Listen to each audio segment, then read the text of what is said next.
Hey friends, I hope you are well. Good to be back. It's been a nice month break. I was doing a lot of work on myself, double and triple testing all these things we talk about in here to myself, practicing what I preach, and it works. So it's good to be back. I was in the comments a little bit today. I'll be back more often now.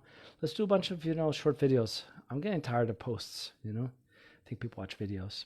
Anyway, we'll keep it brief, but what I've realized is that we talk about getting triggered. Let's talk about that a second. People still don't get it. Triggered is not, hey, shalom aleichem. Triggered is not that I'm freaked out and life is falling apart. Triggered here, as I'm explaining, is just I had a whole bunch of emotion that came up for me. What do I do now? And lots of us never learned to feel, or we never learned it was okay to feel. So when we talk about getting triggered, we talk about being aroused to feel something. And the general principle is that no one can make you feel anything. You ever have this with people? You made me so angry. No, you didn't. It's a choice. Hi, Tana, welcome. But people around us will be perfectly placed to bring out certain emotions and to put us in touch with it. And you know what? I bless you. You should have a lot of it. But you should know how to handle it and learn what to do with it. We want that because that's putting us directly in touch with the part of ourselves that's feeling. And as we tune into those feelings, we'll see there's that child self inside that speaks the language of feelings. Like a little kid, my 7-year-old freaks out, when he's hungry, tired. He wants attention. He doesn't say, excuse me, I'd like some attention right now. It doesn't work that way. Well, we have a kid self inside. And that kid self speaks the language of feelings. And so I've given people this feelings chart, in that moment to tune in. What am I feeling? Get in touch with the feeling. Even that is too much for people sometimes. That's okay. I get it. Certainly in the moment, a whole bunch of uncomfortable emotion comes up. We've spent a lifetime practicing running and avoiding our feelings, stuffing them away or projecting them onto someone else. That's okay. But what we've come down to is you can start with a simple question. What am I feeling? Or what was I feeling? So if you're in the moment, and you could do this, do you ever notice that you're aware of yourself having a conversation as you're having the conversation? So you could do this. We really ignore ourselves. We really tend to leave ourselves out of the interactions that we have. And one of the ways to bring ourselves back into it, to realize a deep reason why this interaction is occurring right now is to put myself in touch with feelings and say, hey, what am I feeling? What am I feeling? Forwards. What am I feeling? You could do it. Or you have a fight with somebody, you duke it out, an hour later, after you finish coming up with all the best comeback lines you possibly could have come up with and are kicking yourself for not saying them. Can I say, what was I feeling? What was going on inside? And if you think about it, most conversations, discussions, arguments, whatever, we tell our friends, he said, she said, it's all external. It's all outside of me. It's all what was happening in the space between us. But there's a deeper message over there. That conversation happened for a reason. It came as a messenger, as a blessing, as a gift to say, hey, there's a part of you that's feeling something. And as you tune in more and more, you're going to find something amazing. Those are familiar feelings. There's a part of you that's been feeling those feelings for as far back as you can remember. The difference is that today, as we stand here talking about this, you're not just a kid self, a child self, as you were until 12, 13 years old. You are also an adult self. There's another part of you. And as you begin to think about all this chaos in my head and all these different thoughts and feelings, it's really two. I've got two file cabinets. I want to start filing them away. There's one part that sees how good I am. I know what I'm capable of. I know I'm a good person. I don't doubt it. I don't need that external validation. I'm calm and I'm patient and I've got foresight, vision, hope, goals. And then there's another part that's pretty freaked out. It's a collection of fears. There's a harsh critic in there, still treating ourselves the way that we were raised for many of us.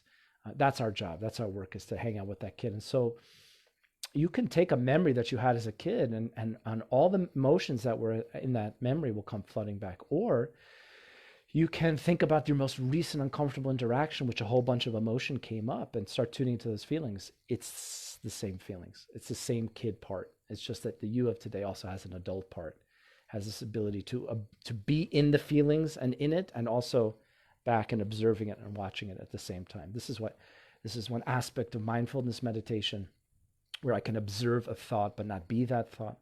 But what I want to share with you today, very simple, because everybody could apply this, is just what am I feeling, or what was I feeling, and to begin to break through, begin to really reintroduce myself into my decision making, into my interactions. A lot of us, you're not bad, you're not wrong, it's not your fault.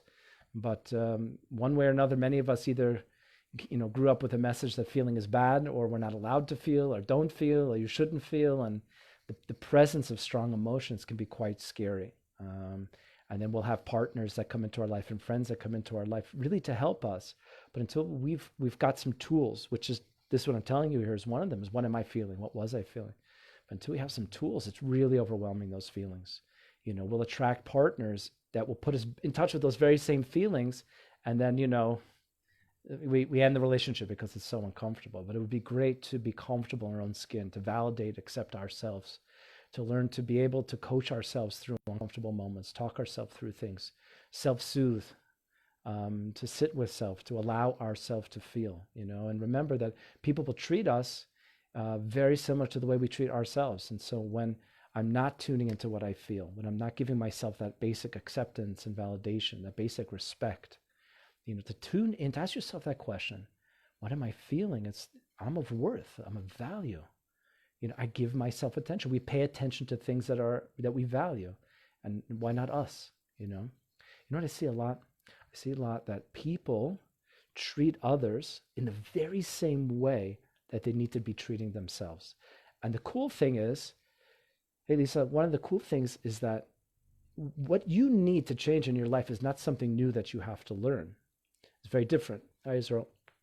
Rather, what we need to do is something that we're already doing, the way we treat others, the kindness, the love, the acceptance, the benefit of the doubt, whatever it is. Just a little of that, if it only could come back to ourselves.